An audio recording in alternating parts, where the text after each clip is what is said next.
Nagbabalik po tayo dito sa Usapang Bayan at kasama pa rin natin ang PAMSS Founding President, Ms. Ruby Ann Kagaoan. Ruby Ann, I have a number of questions for you. First is, what types of legislation are you going to try to push for to improve not just motorcycle road safety, but also sports, no? The development of the motorcycle sports. And then the other question that I would like to ask is, what happens to all of these federations, associations that are not really accredited, no? Or who have been operating, doing their own races without any international recognition? And then finally, what is your immediate plan for your first race? Yeah. So those three questions. Yeah. All right, let's start with for the advocacy. That first National Road Safety Conference that we're organizing, that will be seminal because this will be a chance for us to finally have a big dialogue. There have been road safety seminars conducted really over the years, but I think this is major because this time the industry is coming in with full force, whereas before it was kind of hard because it's here and there and there. This is national, plus the government is in full force supportive of this. So we will have a dialogue and we will be bringing European experts to talk about road safety, and not only that, even technology and future cars, autonomous cars, tires, everything, riding green. So the first thing for the road safety is I would like to invite people who are interested in motorcycling to please be supportive of this National Road Safety Conference. You will be hearing more about it in the weeks to come. Dialogue with us, allow us to hear from you. The other is, I think we should really push for, with the Department of Education, and probably this might take a bill, passed into law, to integrate road safety into the consciousness of the children. That's one. And then for the national championships, in fact, some legs have already been launched. And so they are under our auspices now. So whoever will be the winner there, definitely the motocross, we have already talked with them. Then we can declare them as national champion. I will be talking with the leaders of the road racers. It's a formidable group.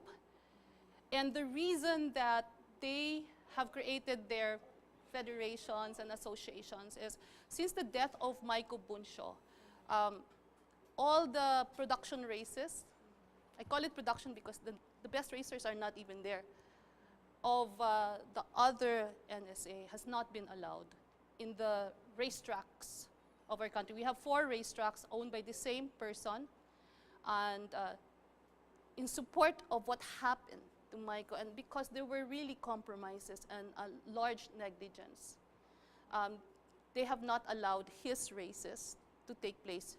So we have not had road racing that's internationally sanctioned since the death of Maiko 6 years ago. So when I talk with them, they're in full support of me, but when I face them, we can do concrete plans so that their races this time will have the full sanction of the government through PAMSS. Now, about these other federations, a nation should really have only one federation. One of the things that shocked the FIM is that we have so many federations. Groups, yeah, it should just be one federation, and the others are basically really clubs and associations. So here we call it NSA, but internationally I would like to introduce the term. So maybe over the months and years you will hear this is FMN. Fédération Motocycliste Nationale. They don't know NSA. So FMN, I will call it an FMN. So they can now align with us. One reason that we ended up with Philippine Authority for Motorcycle Sports and Safety is that I couldn't even use the word federation, union, association. It took me 2 years of figuring out what's the most appropriate term, wherein it states that we are the sole and supreme governing body of all motorcycle sports. And my European counterpart finally came up with the name authority. And I had to fight it out because authority only belongs to the government, Philippine belongs to the government. And the other group had used motorcycle sports and safety in his name. And I said that doesn't belong to just one person. It's a universal term. And so after reasoning it out with the SEC, they gave me the perfect name. So I submitted Philippine Authority for Motorcycle Sports and Safety, and it was approved. Well, ma'am, as we very well know, traffic congestion remains a problem also in the Philippines. In your opinion, how can we address this traffic problem without letting the automotive and motorcycle sales suffer? Well, I think this time, I can only really speak on what I saw. Whenever I would travel Europe, of course there's traffic in some areas, like when you enter Paris, the traffic is still there. But discipline is first. The discipline, though, has to go hand in hand, as I said, with technology. I talked it over with MMDA, and they said what we have right now only takes the back plate. So, so they cannot take the front plate. So things like that that actually are solvable with technology. It has nothing to do with enforcing a new rule to put the front plate in a motorbike. It's really technology. And we also have to rationalize the design of EDSA. We should use Pasig River, that's for one. That can decongest. But where to put the bikes?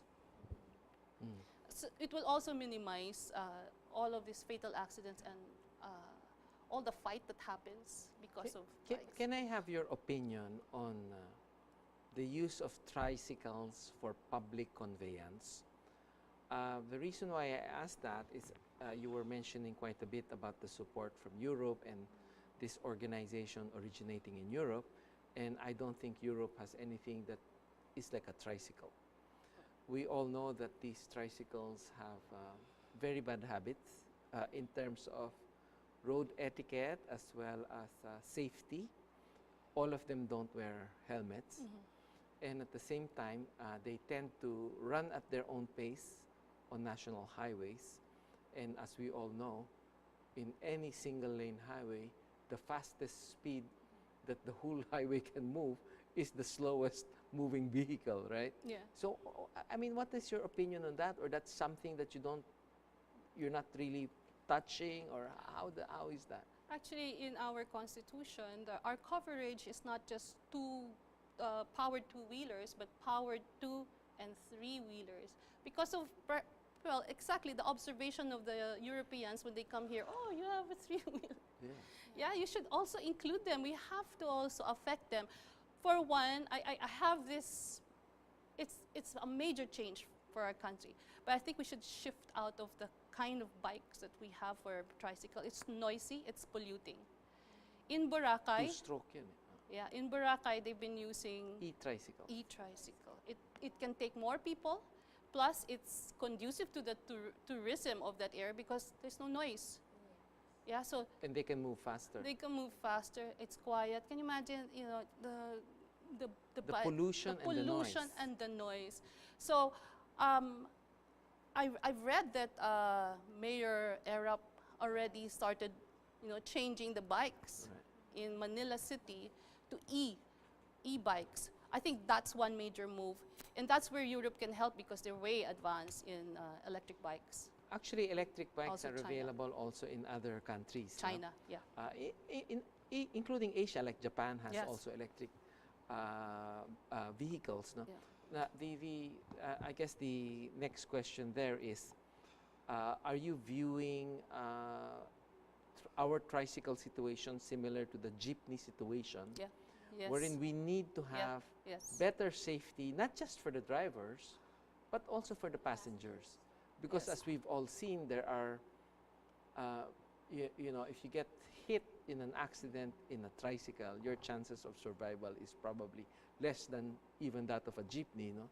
So, Yes. so I suppose that is something that is part of your mandate or your advocacy. We will really need to overhaul our motor style here in the country. I think it's time to consider electric bikes and electric public utility Vehicles, vehicles. yes. But we need to, again, work this closely with the LGUs and also with the public. Of course, there might be some protests, they don't understand. But once they see how it works in other areas, like as I said, I visited Boracay last year. It's nice, it's good. Yeah. So I think the acceptance will follow soon. We are down to our last few minutes, ma'am. What can we expect from PAMSS in the coming years, and are there any events that you want to promote? We will be fully accepted internationally during the World Congress in November.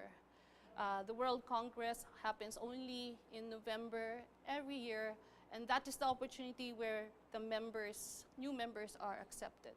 So I will have my chance to present our country, maybe 5, 7, max 10 minutes, to 113 other nations. And all the legends will be there, name it, they're there. You know, and all the superstars, they'll be there. All the the world leaders of FIM will be there.